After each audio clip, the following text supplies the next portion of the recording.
Hello दोस्तों, मैं नीतू आपका स्वागत करती हूँ आपके अपने channel UGC net self study में। और आज मैं फिर एक नए प्रैक्टिस सेट के साथ उपस्थित हूँ। और ये जो प्रैक्टिस सेट है काफ़ी महत्वपूर्ण है एग्ज़ाम के दृष्टिकोण से। चाहे वो आपका यूजीसी नेट का एग्ज़ाम हो या फिर बीपीएससी 6 to 8 9 10 या फिर 11 12 यानी कि टीजीटी पीजीटी।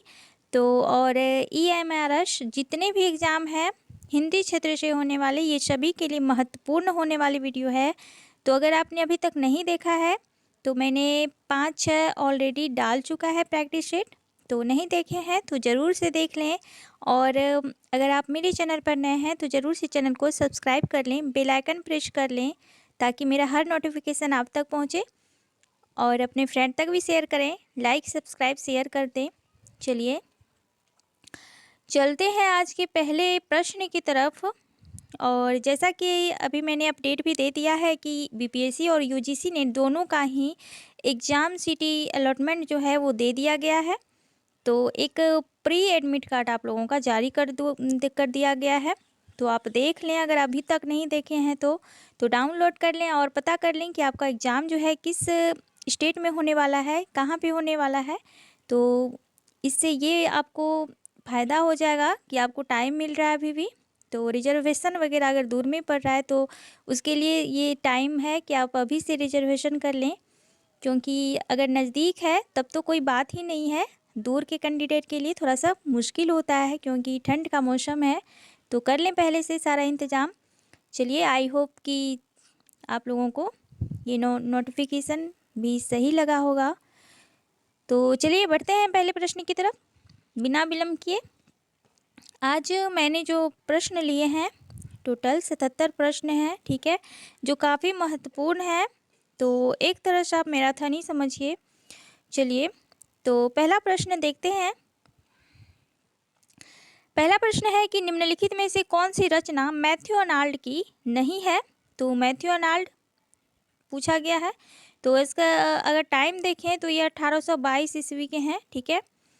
और इनका जो नहीं है तो ये द कॉकटेल पार्टी नहीं है, क्योंकि ये इलियट का है। बाकी बात culture and anarchy, literature and drama, essays on church and state, तो इनके सभी कृतियां हैं। डी ऑप्शन आपका राइट होगा।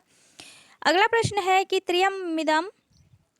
त्रियमिदम व्याप्रियते शक्ति उत्पत्ति अभ्यासाय, तो यह कथन किस आचार्य का है। तो यह जो है ये रुड्डट का है। चलिए अगला प्रश्न है, निम्नलिखित में से कौन सा वक्रोक्ति का भेद नहीं है। तो ये उक्ति विन्यास नहीं होगा और बाकी सभी होगा। वर्ण विन्यास होगा, पूर्व परार्थ, प्रकरण वर्कता, ये सभी होंगे।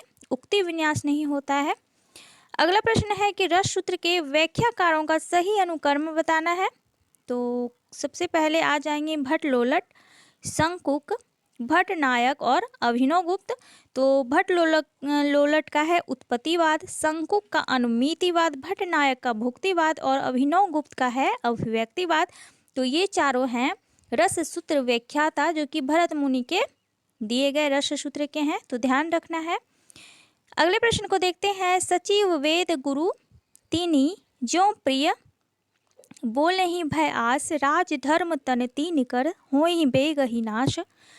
तो यह जो दोहा है रामचरितमानस के किस कांड से ली गई है। तो ये सुंदर कांड से ली गई है। अगले प्रश्न को देखते हैं। डॉक्टर पीताम्बर दत्त वरथवाल के अनुसार रामचंद्रिका क्या है। तो रामचंद्रिका जो है फुटकल कविताओं का संग्रह है। चलिए अगले प्रश्न को देखते हैं। जैसी के श्रृंगार में मानसिक पक्ष प्रधान है, शारीरिक गौण है, यह कथन किस आलोचक का है। तो ये रामचंद्र शुक्ल जी का है। काफ़ी महत्वपूर्ण है, तो ध्यान रखना है। अगला प्रश्न है कि इसमें कोई संदेह नहीं कि कबीर को राम नाम रामानंद जी से प्राप्त हुआ, पर आगे चलकर कबीर के राम रामानंद के राम से भिन्न हो गए। तो यह कथन किसका है। तो ये रामचंद्र शुक्ल जी का ही कथन है। काफ़ी महत्वपूर्ण है, ध्यान में रखना है, काफ़ी पूछी जाती है। अगला प्रश्न है कि विठलनाथ ने वल्लभ संप्रदाय में किस तरह की पूजा पद्धति का समावेश किया था। तो ये युगल उपासना, यानी कि कृष्ण और राधा जी का दोनों का पूजा पद्धति, तो उसे ही युगलोपासना कहा जाता है। चलिए, सिद्धों में प्रचलित महामुद्रा शब्द का अभिप्राय क्या था? तो ये था सिद्धि प्राप्ति हेतु स्त्री संसर्ग, तो इसी को महामुद्रा बोलते थे, सिद्ध। हमें प्रयोगवादी कहना उतना ही सार्थक या निरर्थक है जितना हमें कवितावादी कहना। तो उक्त कथन किसने कहा है? तो यह अज्ञे द्वारा कहा गया है। और अज्ञे जो है ये तार सप्तक, जो कि 1943 में इन्होंने तार सप्तक का संपादन किया।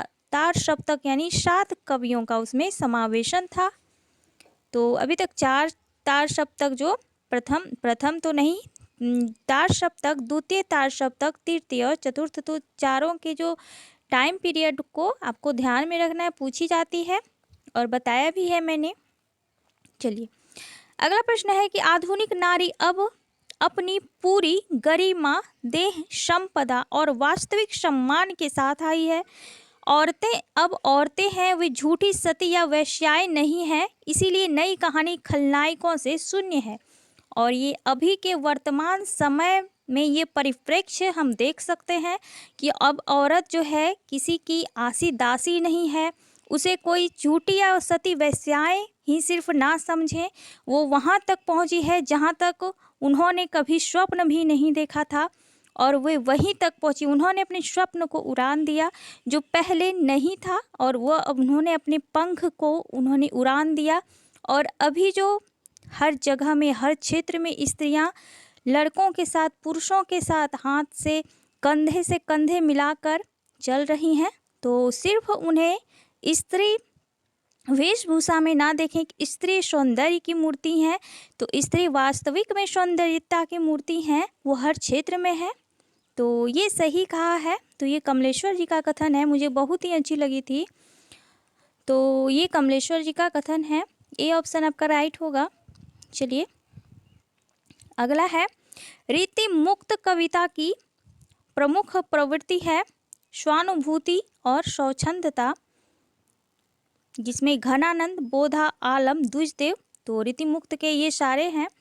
तो मैं एक महत्वपूर्ण जो वीडियो लेकर आने वाली हूँ, जो आदि काल से आधुनिक काल की जितनी भी प्रवृत्तियाँ हैं, जितने भी मुख्य प्रवृत्तियों के अंदर रचना या रचनाकार हैं, वो सारे को मैं एक जगह संग्रहित कर रही हूँ। तो वो महत्वपूर्ण वीडियो होने वाला है, तो उसका जल्द से जल्द मैं एग्ज़ाम के पहले ही डालने वाली हूँ। तो आप बने रहें मेरे साथ। अगर आप अभी तक नहीं चैनल को सब्सक्राइब किए हैं तो ज़रूर से चैनल को सब्सक्राइब कर लें। चलिए, अगला प्रश्न देखते हैं। तुलसीदास ने रामचरितमानस के किस कांड में कलयुग का वर्णन किया है? तो ये उत्तर कांड में किया है। अगला है, सीख सिखाई ना मानती है, बरही बस संग सखीन क्यावे, खेलत खेल नए जल में बिना काम वृथा कत जाम बितावे, छोरी के साथ सहेलिन को रही के कहीं कौन शवा दही पावे। तो इस सवैया में नायिका की सखी का कौन सा भाव यहाँ पे व्यक्त किया गया है? तो ये उपालंब भाव है, ठीक है, ये उपालंब दे रही हैं। चलिए, अगला है, घूसती है लाल लाल मशाल, अजीब सी अंतराल बिवर के तम में, लाल लाल कुहरा कुहरे में सामने, रक्तालोक स्नात पुरुष एक रहस्य साक्षात। तो ये आश्चर्य बोध यहाँ पे एक तरह से ये अंधेरे में है, मुक्ति बोध की ये रचना है अंधेरे में, जो कि एक लंबी कविता है। और इसका प्रकाशन वर्ष देखा जाए तो ये 1964 का है, काफ़ी महत्वपूर्ण है ये। अगला प्रश्न है, खरी बोली का प्रथम महाकाव्य कौन सा है? तो खरी बोली का जो प्रथम महाकाव्य है प्रियप्रवास, जो कि 1914 ईस्वी में, तो अयोध्या सिंह हरिओत जी का है। तो ध्यान रखना है, 17 सर्ग हैं उसमें। अगला है, कामाध्यात्म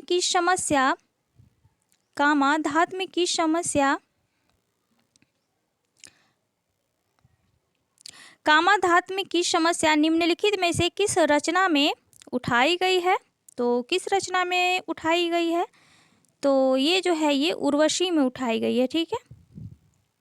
चलिए, अगला प्रश्न है, प्रियंबद निम्नलिखित में से किस कविता से संबंधित पात्र हैं?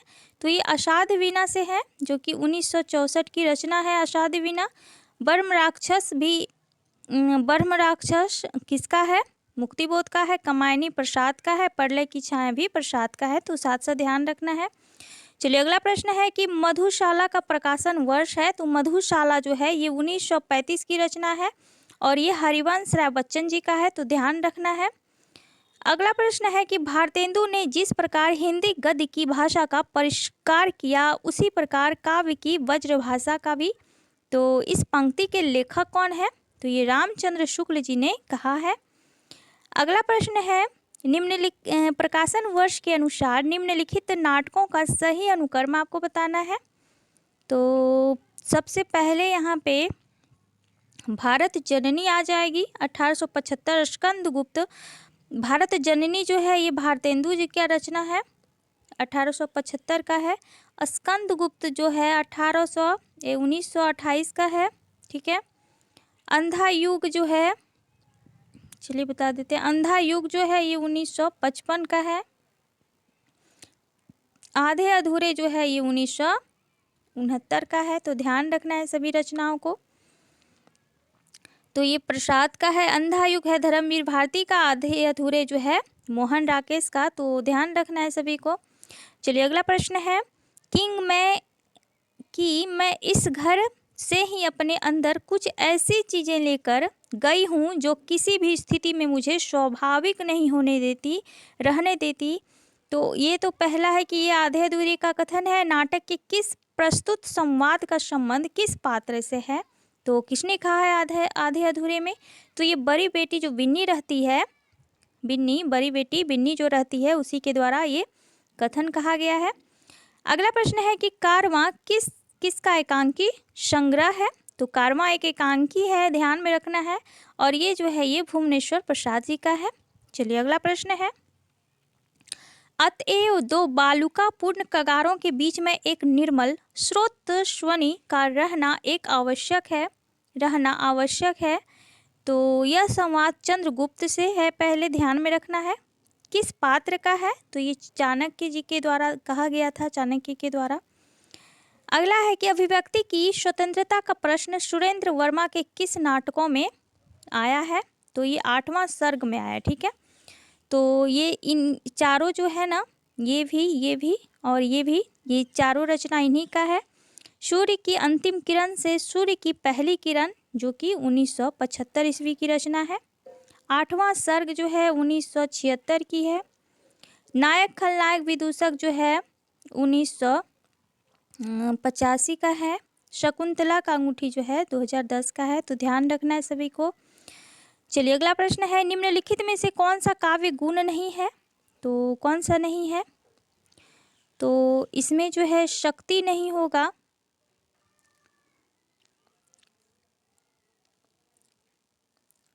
ठीक है।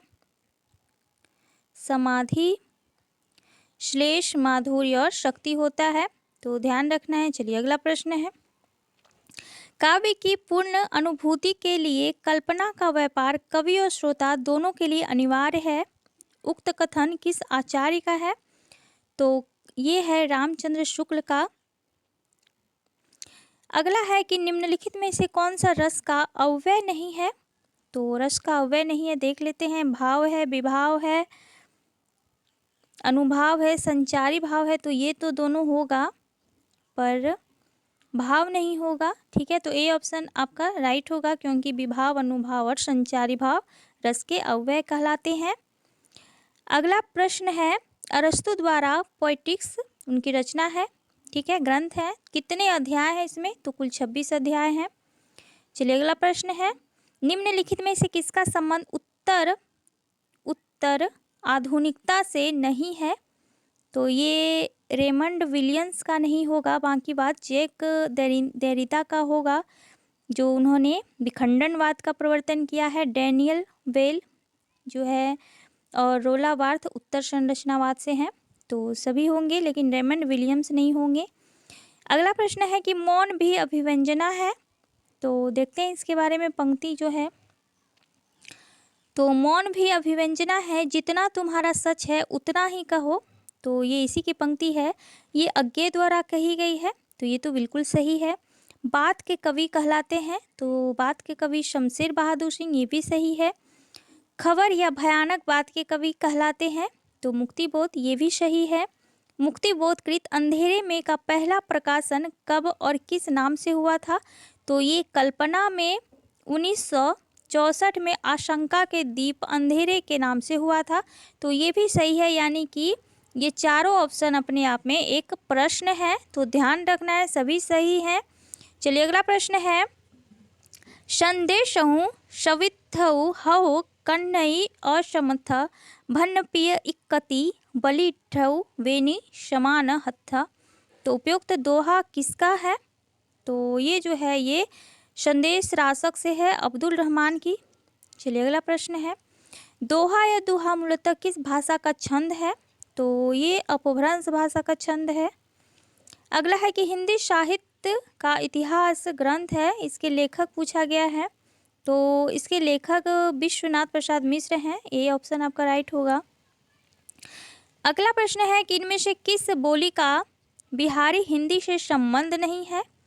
तो मगही, भोजपुरी, मैथिली, ये सारे होंगे, लेकिन अवधी जो है इसका संबंध जो पूर्वी हिंदी से है, तो ये ऑप्शन आपका राइट होगा। ये अर्धमागधी से निकली गई है पूर्वी हिंदी, और पूर्वी हिंदी की ही ये बोली है। अवधी, बघेली और छत्तीसगढ़ी 3 बोलियां हैं, ध्यान में रखना है। अगला प्रश्न है कि कविता करना अत्यंत पुण्य का फल है, इस दुराशा और अनंत उत्कंठा से कवि जीवन व्यतीत करने की इच्छा हुई है। तो यह संवाद जो पंक्ति है जयशंकर प्रसाद के किस नाटक से ली गई है? तो ये स्कंदगुप्त द्वारा कही गई है। और चलिए अगला प्रश्न है, ठेस कहानी के लेखक हैं? तो ठेस फणीश्वर नाथ रेणु जी की कहानी है। अगला है, जो नर दुख में दुख नहीं माने, सुख स्नेह अरु भय नहीं जाके, कंचन माटी जाने। तो इन काव्य पंक्तियों के रचनाकार कौन है? तो ये गुरु नानक जी का पंक्ति है, और ये सारे भी जितने भी कवि हैं इस सभी संत काव्य परंपरा से हैं। अगले प्रश्न को देखते हैं, 40, निम्नलिखित में से कौन सा अष्टछाप का कवि नहीं है? तो अष्टछाप के कवि कुंभन दास हैं, कृष्णदास हैं, छीत स्वामी हैं, ध्रुवदास नहीं होंगे।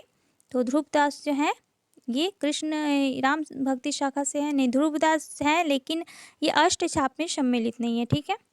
चलिए, तुमनी के दुही जानत गैया, चलिए कुंवर रसिक मनमोहन, लागो तुहारे तिहारे पैया।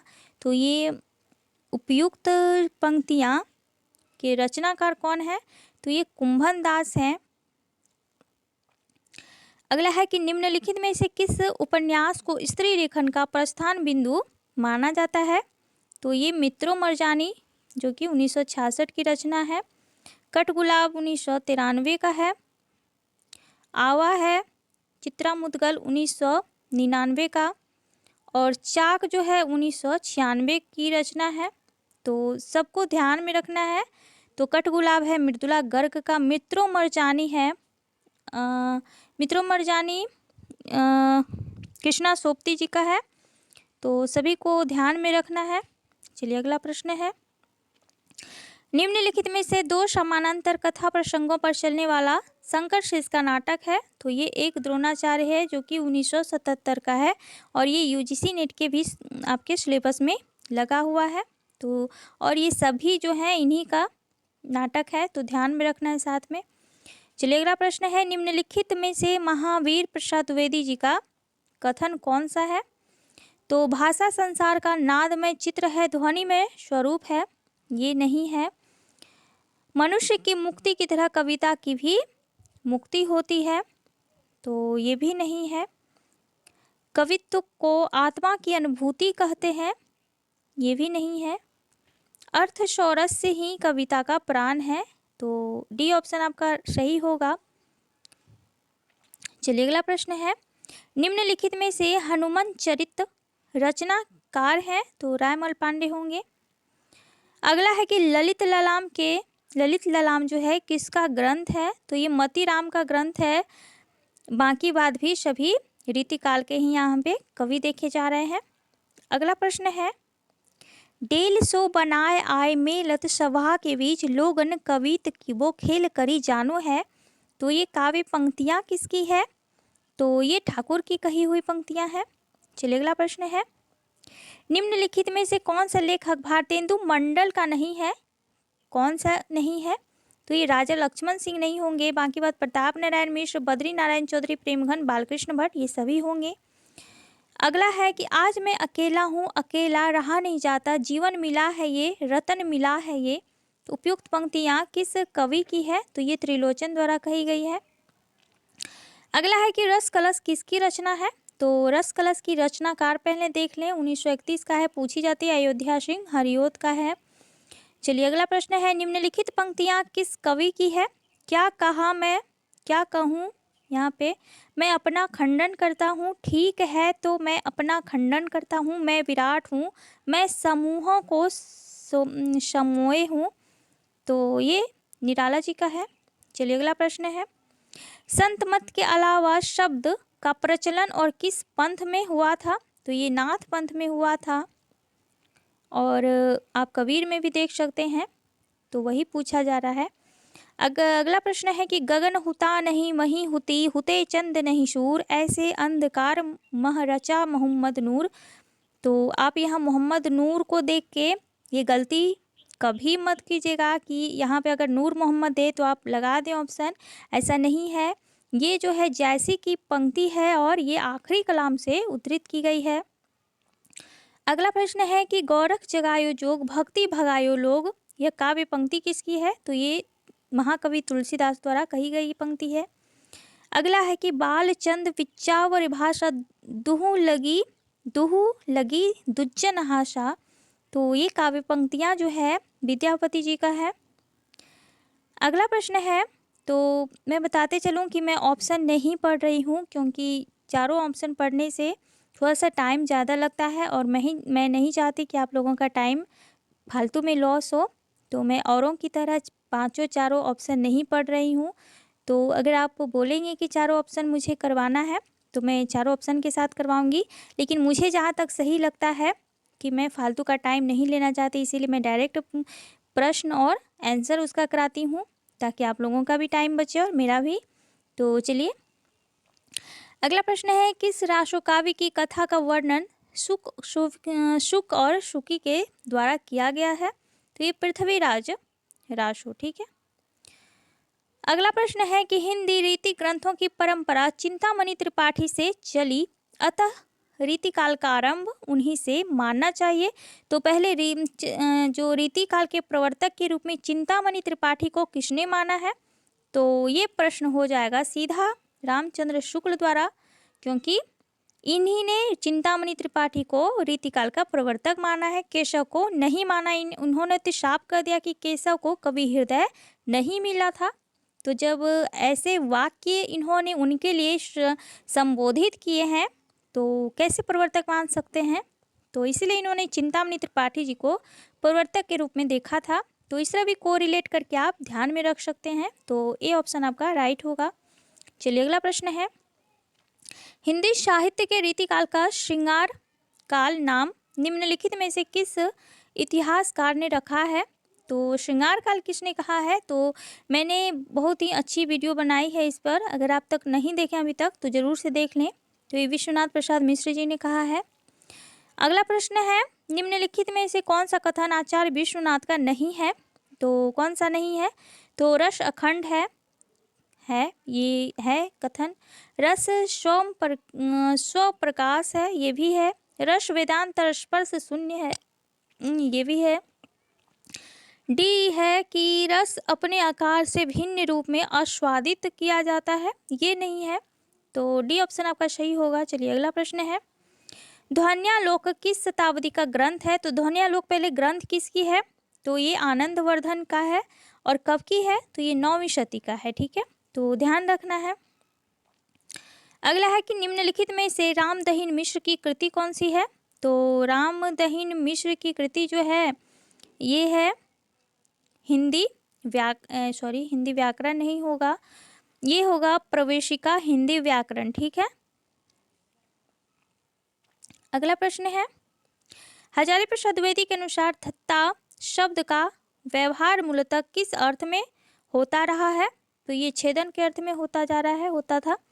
चलिए अगला प्रश्न है, सौंदर्य की वस्तुगत सत्ता होती है, इसीलिए यह शुद्ध सौंदर्य नाम की कोई चीज नहीं होती। तो किसका कथन है ये? तो ये रामचंद्र शुक्ल जी का ही है। अगला प्रश्न है कि इनमें से कौन सा युग्म अघोष ध्वनि नहीं है? तो अघोष, सघोष, अल्प प्राण, महाप्राण, ये सभी को आपको ध्यान में रखकर चलना है, क्योंकि यहाँ से प्रश्न बनते ही बनते हैं। तो अघोष जो होता है आपको 12 याद रखना है, और अगर आप ये याद रख लेते हैं तो आपको जो है सघोष याद रखने का ज़रूरत ही नहीं है, क्योंकि अगर आप इसको पहचान जाते हैं कि क और ख ये क्या है, ये आपके अघोष में आ जाएंगे। तो वर्ण का जो पहला और दूसरा अंक जो होता है वो अघोष होता है, और महाप्राण जो है ये 24, तो दूसरा और तीसरा, ये दूसरा और चौथा, यानी कि सॉरी का नहीं होगा यहाँ पे, दूसरा ख और घ, ठीक है। तो ये हो जाएगा आपका महाप्राण। तो आपको ऐसे ध्यान में रखना है 12/24, ठीक है। तो ये अगर आपको ध्यान में रहता है तो आप आसानी से टिक आउट कर सकते हैं, वहाँ पे आपको कोई प्रॉब्लम नहीं होगा। तो ये कौन से हैं आपके यहाँ अघोष पूछा जा रहा है, तो देख लीजिए, घ नहीं होगा क्योंकि ये, तो देख लेते हैं अगला ऑप्शन भी क्या कर रहा है यहाँ पे, पहला और दूसरा। तो चलिए यहाँ पे सी ऑप्शन आपका राइट होगा, क्योंकि ये अघोष के अंतर्गत आती है, पहला और दूसरा, ठीक है। चलिए अगला प्रश्न है, निम्नलिखित में से किस नाटक में जातिवाद की समस्या को उठाया गया है? तो ये है सृजन का कोर्ट मार्शल, ठीक है।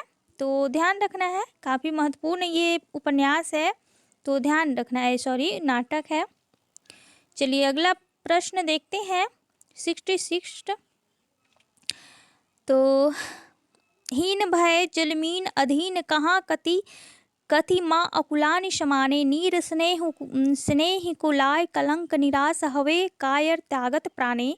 तो नीर स्नेही में कौन सा अलंकार है? अलंकार पूछा गया है, तो ये होगा सभंग श्लेष, ठीक है। चलिए अगला है कि देहाती दुनिया के लेखक कौन है? 67 प्रश्न।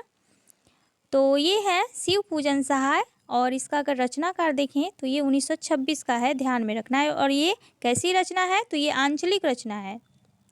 चलिए अगला प्रश्न है कि सुधी मेरे आंगन की जग में सुख की सिहरन को अंत खिली, उपयुक्त पंक्तियाँ किस कवि की है? तो कवित्री होंगी महादेवी वर्मा जी। अगला है कि कहाँ कहो बैकुंठ जाए, जह नहीं चंद जहाँ न जशोदा, नहीं जह गोपी ग्वाल न गाय। तो उपयुक्त पंक्तियाँ किसकी है? तो ये परमानंद दास की है। कह रहे हैं कि कहाँ कैसे मैं जाऊँ, नहा जहाँ ना नहीं नंद है, ना यशोदा है, ना गोपी है, ना ग्वाले हैं, ना कृष्ण है, तो वहाँ मैं क्या करूँ जाके। तो इस तरह के ये पंक्तियाँ हैं इनकी, परमानंद दास की पूरी पंक्तियाँ बहुत अच्छी हैं। निम्नलिखित में से ज्ञानदीप रचनाकार कौन है? तो ज्ञानदीप के जो रचनाकार हैं ये शेख नवी होंगे। 1819 की ये रचना है, ध्यान रखना है, सूफी कवि है ये। अगला प्रश्न है कि कुछ नाही का नाव धरी भरमा सब संसार, साच झूठ समझे नहीं ना कुछ किया विचार। तो उपयुक्त पंक्ति किस कवि का है? तो ये जो पंक्ति है ये दादू दयाल द्वारा कही गई है पंक्ति, काफ़ी महत्वपूर्ण पंक्तियाँ हैं ये। चलिए अगला प्रश्न है, निम्नलिखित में से कौन ब्रह्म संप्रदाय का प्रवर्तक है? तो ये जो हो जाएंगे आपके माधवाचार्य हो जाएंगे। और आपको बताना है कि माधवाचार्य अन्य जो प्रवर्तक माने जाते हैं, अन्य किस संप्रदाय से ये जुड़े हुए हैं, तो वो भी आपको कमेंट करना है, ठीक है, क्योंकि ये और एक संप्रदाय से जुड़े हुए हैं, तो ज़रूर से आपको बताना है। विष्णु स्वामी हो जाएंगे रुद्र संप्रदाय से, निम्बार्काचार्य हो जाएंगे शनकादिक संप्रदाय से, हित हरिवंश हो जाएंगे हितवासी। तो चलिए अगला प्रश्न है कि निम्नलिखित में से किस एकांकी में संयुक्त परिवार की समस्या को उठाया गया है? तो ये उठाया गया है सूखी डाली, जो कि 1960 की रचना है। और ये किसकी है? तो उपेंद्र नाथ अश्क की है। तो ध्यान में रखना है इसे, एकांकी है। चलिए अगला प्रश्न है कि बायोग्राफ या लिटरेरिया का प्रकाशन वर्ष है 74 प्रश्न है। तो ये जो है ये 1817 हो जाएगा। और किसकी है ये, तो कॉलरिज की है, पाश्चात्य समीक्षक हैं कॉलरिज। अगला है कि अछूत की शिकायत कविता का प्रकाशन वर्ष क्या है, तो अछूत की जो शिकायत है तो ये 1914 ईस्वी की है। और ये इसकी अब चलिए अब मैं नहीं बताऊंगी, अब आप बताएंगे, आप तो बताते ही नहीं है मैं कोई भी प्रश्न करती हूँ तो आप बताएं कि अछूत का जो शिकायत है इसके रचनाकार कौन है, तो बता देंगे आप, ठीक है, कमेंट में। अगला है कि स्त्रीत्व का मानचित्र किसकी रचना है, तो ये अनामिका का है, ध्यान में रखना है। और चलिए आज का लास्ट प्रश्न देखने वाले हैं, 77 प्रश्न। निम्नलिखित में से रामेश्वर प्रेम का कौन सा नाटक बेन जॉनसन के नाटक बाल पोनी का दी फॉक्स का नाम से हिंदी में रूपांतर हुआ है, तो ये लोमड़ी भेस के नाम से हुआ है। तो अगर आपको ऐसे भी नहीं पता होगा तो फॉक्स यहाँ पे दिया है, तो आप लगा भी सकते हैं अगर आप दिमाग लगाएंगे तो इस तरह मैंने आज 77 प्रश्न, काफ़ी महत्वपूर्ण प्रश्न जो हैं एग्ज़ाम के पॉइंट ऑफ व्यू से करवाए हैं, तो आप इसे ज़रूर से देखें। अगर आप एग्ज़ाम का तैयारी करें, बीपीएससी और यूजीसी नेट, एएमआरएस, जितने भी एग्ज़ाम हैं तो ये सभी के लिए महत्वपूर्ण है, कोई एक एग्ज़ाम के लिए महत्वपूर्ण नहीं है। तो पूरी वीडियो को देखें बिना स्किप किए। तो चलिए आज जो मैं प्रश्न कराई हूँ काफ़ी महत्वपूर्ण है, तो इसी प्रश्न को करवाते हैं कोई कोई तो 1-1.5 घंटा 2 घंटे टाइम लगा देते हैं, एक प्रश्न को 10 मिनट 15 मिनट लेते हैं। और मैंने यहाँ पे आपका बहुत ही कम टाइम में 77 प्रश्न करवाए हैं, बहुत ही कम टाइम में। और जहाँ मुझे ज़रूरी लगा वहाँ मैंने सभी का आंसर, 4 ऑप्शन का आंसर भी बताते मैंने चला है। तो इस तरह मैंने काफ़ी अच्छे से आपको बताया भी है, समझाया भी है और प्रश्न भी करवाया है।